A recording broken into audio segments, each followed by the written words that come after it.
நான் வேலூர்ல என்னுடைய நண்பர் முன்னாள் மத்திய அமைச்சர் அழகிரி அவர்களுடைய மகன் உடல்நிலையை பற்றி விசாரிக்க அவர்கிட்ட பெட்டராயிட்டு கண்டிப்பாக கூடிய விரைவில் குணமாக்கி விடுவார். மிகச்சிறந்த ஒரு ஆஸ்பத்திரி நிர்வாகத்தின் கீழே அந்த ட்ரீட்மெண்ட் எல்லாம் போயிட்டு இருக்காங்க நல்லபடியாக. ஏன்னா அவங்களுக்கு ரொம்ப வருஷமா தெரியும். ஸோ நமக்கு வந்து எப்போதுமே சந்தோஷத்துல வந்து ஒருத்தர்கிட்ட போய் நம்ம அந்த அவங்களோட பங்கெடுக்கிறத விட அவங்க கொஞ்சம் மன கஷ்டமாக இருக்கும்போது நம்மளுடைய ஒரு ஆதரவை தெரிவிக்கிறது ரொம்ப சிறந்த பொண்ணு. அந்த ஒரு காரணத்துக்காக தான் வந்தேன். கடவுள் அருளால நல்லபடியாக அவர் மீண்டு நல்லபடியாக வந்துடுவார். இதுக்கப்புறம் நீங்க அண்ணாமலை கஷ்டம் அவராலேயே வந்தது. அது கடப்பாரி எடுத்து அவரே தூக்கினார். நம்ம ஒண்ணும் பண்ண முடியாது. அதுக்கெல்லாம் தண்டனை கிடைச்சாதான் அவருக்கு திருந்த வாய்ப்பு உண்டு. அண்ணாமலை திருந்தினான்னு திருந்தாத எனக்கு தமிழ்நாட்டு பிஜேபி மொத்தமா 40க்கு 0 கொண்டு வந்து நிறுத்திட்டாரு. அதுல 13 இடம் வந்து டெபாசிட் வேற போயிடுச்சு. நான் 2வது இடத்துல இருக்கிறேன், 3வது இடத்துல இருக்கேங்கிறதுனால பாராளுமன்றத்தில் தரையில உட்காந்துட்டேன், இன்னும் கொஞ்சம் படியில உட்காந்து சொல்ல மாட்டாங்க. ஒரு ஓட்டுல தோற்றாலும் தோல்விதான். இந்த தேர்தல் வந்து நான் 6 மாசம் முன்னாடியே சொன்னேன். கலைஞருடைய 100ஆண்டு விழா முடிந்து அந்த கொண்டாட்டத்துல அவருடைய 101வது பிறந்தநாள் மிகப்பெரிய அளவில் திமுக கொண்டாடக்கூடிய மாதிரி தான் இருக்குங்க. அதே மாதிரிதான் இந்த ரிசல்ட் வந்திருக்கு. அதுக்கு முக்கிய காரணம் ஒரு அடிப்படை. தேர்தல் என்பது அது வந்து ஒரு கூட்டணி, மேத்தமெட்டிக்ஸ். அந்த கூட்டணியை கலையாமல் உடையாமல் சிதறாமல் ஸ்டாலின் அவர்கள் பார்த்து கொண்டார். அரசனுடைய சாதனைகள் அது எல்லாமே சேர்ந்து என்னாச்சு, வந்து அப்படியே இந்த ஓட்டுகள் கிடைச்சி ஸ்வீப்பில் வந்தான். பாண்டிச்சேரி உட்பட 40க்கு 40 என்பது உங்களுக்கு இன்னைக்கு என்டிஏ கூட்டணி வந்து வந்திருக்கு. இந்தியா கூட்டணிக்கு இன்னைக்கு ஒரு பெரிய கௌரவம் வந்து ஈக்குவலான ஒரு இடத்துக்கு வந்ததுன்னா அதுக்கு முக்கிய திமுகவுடைய உழைப்பு, ஸ்டாலின் உழைப்பு, அந்த பிளானிங் தான் வந்து இவ்வளவு தூரம் கொண்டு வந்திருக்கிறது. ஆனா நான் அப்பவே சொன்னேன், தமிழ்நாடு பிஜேபி அண்ணாமலை தலைமையில் ஒரு 0 தான் அப்படின்னா அந்த 0 நிரூபணமாயிருக்கு. அதே சமயத்தில் மோடி அவர்கள் 3வது முறையாக இந்தியாவினுடைய பிரதமராக வருவாங்க. அதுவும் நடந்திருக்கு. அவ்வளவுதான். அதுக்கு மேல இதுல எனக்கு பர்சனல் ஆதாயமோ இழப்போ எதுவுமே கிடையாது. நான் வந்து ஜோ அவர்கள் என்னுடைய மானசீக ஒரு 6 குதிரை ஓடுதுன்னா எந்த குதிரை ஜெயிக்கும், எந்த குதிரை நொண்டி அடிச்சு விடும் அப்படிங்கிறத நாம பார்க்கணும். இந்த தமிழ்நாடு பிஜேபிங்கிற குதிரை அப்பவே குப்பை கவுந்துருச்சு.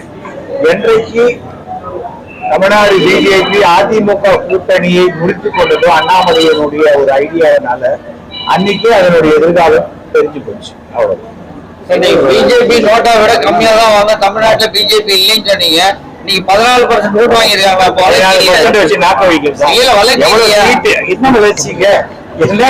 ஒரு பையன் பாஸ் ஆனானா இல்லைங்க, 37 மார்க் வாங்கி ஃபெயில் ஆனாங்க. பெருமையா அசிங்கமா இல்ல இது?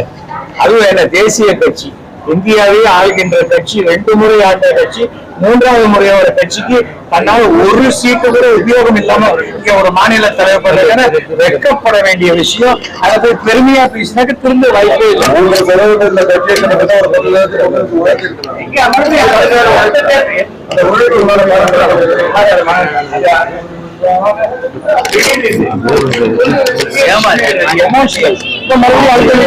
மறுபடியும் 2க்கு போயிடும், 1.5 போயிடும். என்ன பண்ணுவீங்க? அப்ப திருப்பி எங்கிட்ட வந்து கேட்பீங்களா, சாரி சார் உங்ககிட்ட 10% வந்துருச்சுன்னு சொல்லிட்டேன், இப்ப மாத்தி மறுபடியும் 2க்கு போயிடுச்சுன்னு சொல்றீங்களா? ஏன்னா தேர்தல் முடிவு தோத்துட்டீங்க, ஊத்திக்கிச்சு, அவ்வளவு. அதிகத்துக்கு மனசு இல்லைன்னா நீங்க எப்ப திரும்புவீங்க? அதுக்கு சொல்றேன். இந்த 14% கூட்டணினால வந்த கூட்டணி இருந்ததுன்னா கண்டிப்பா ஒரு 7 சீட்டு 8 சீட்டு 10 சீட்டு ஜெயிக்கிறாங்கன்னு சொல்றாங்க.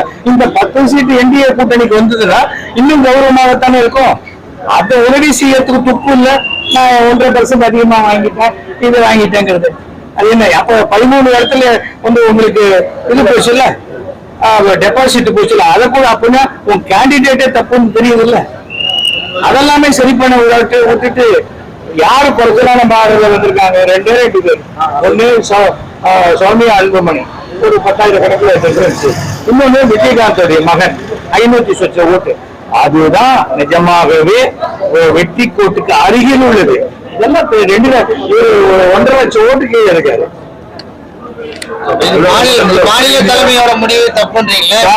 நான் சண்டை போட வரல. நான் என்னுடைய கருத்தை மட்டும்தான் சொல்லுவேனே தவிர ஒவ்வொருத்தருக்கும் ஆசைக்கு எல்லாம் பேசுறதுக்கு நான் வரவே இல்லை.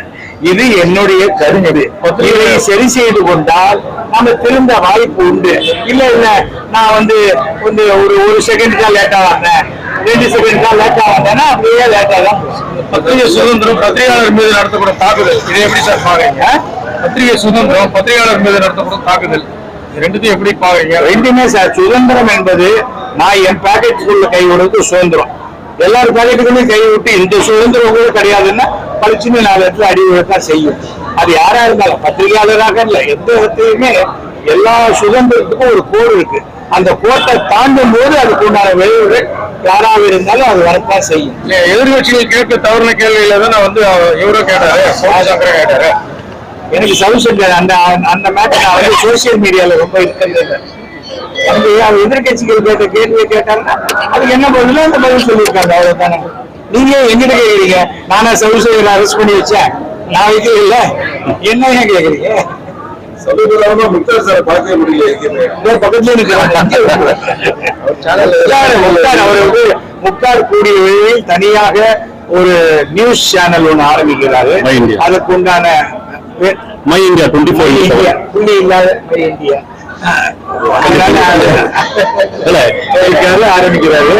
அதுக்கு உண்டான வேலைகள்ல இருக்காரு. அதுல வேலூர்ல மெயின் ஆபீஸும் சென்னையில பாக்கிய விஷயங்களும் செய்யறாங்க. கருத்து சுதந்திரம் முழுமையாக பறிக்கக்கூடாது, அது சுதந்திரமா செயல்படணும், எந்த அழுத்தம் இருக்கக்கூடாது. அந்த அடிப்படையில் தான் மை இந்தியா 24x7 தொலைக்காட்சி விரைவில் ஆரம்பிக்கும். அடிப்படையா கருத்து சுதந்திரத்துல ஒரு விஷயம் இருக்கு சார்.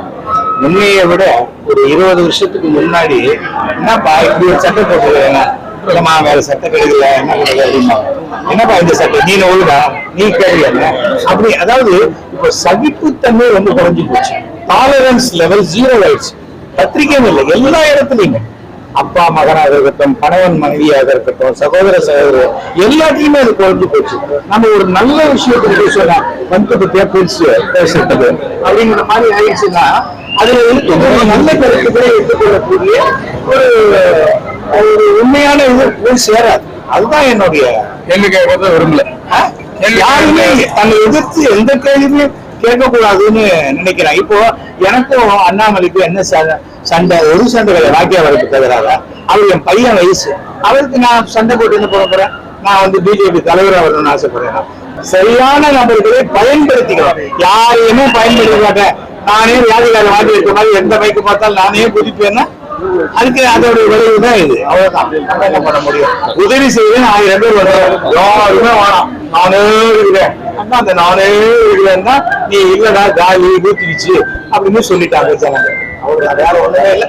என்னை பொறுத்தவரைக்கும் எந்த ஆட்சி அமைந்தாலும் இந்தியா சிறப்பான ஒரு இடத்தை அடைய வேண்டும். அதுக்கு மக்களுடைய பங்களிப்பும் இருக்கணும். சட்டத்தை நாம மதிச்சா சட்டம் நமக்கு பாதுகாப்பு கொடுக்கின்ற என்னுடைய நம்பிக்கை.